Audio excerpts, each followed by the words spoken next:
Pemerintah Kota Makassar melalui Dinas Pemuda dan Olahraga Dispora kembali menggelar balap lari atau Lantang Bangyaran Race. Rencananya giat Lantang Bangyaran Race akan berlangsung di 15 kecamatan di Kota Makassar. Kepala Dinas Pemuda dan Olahraga Makassar Andi Patiware mengatakan, rencananya Run Race akan dilangsungkan selama 4 April 2023. Run Race atau lomba balap lari akan dilakukan secara bergantian di 15 kecamatan. Pembukaan Run Race akan dilakukan di Kecamatan Talo dan penutupan di Kecamatan Makassar. Diakui, lomba balap lari tersebut akan dimulai setelah salat tarawih dan masyarakat diharapkan berpartisipasi dalam memeriahkan acara tersebut.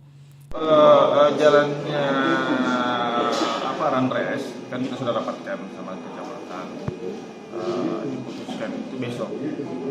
Terus ada jadwalnya, itu dibuka oleh Kecamatan Talo dan ditutup sama Kecamatan Makassar. Itu sudah sepakat.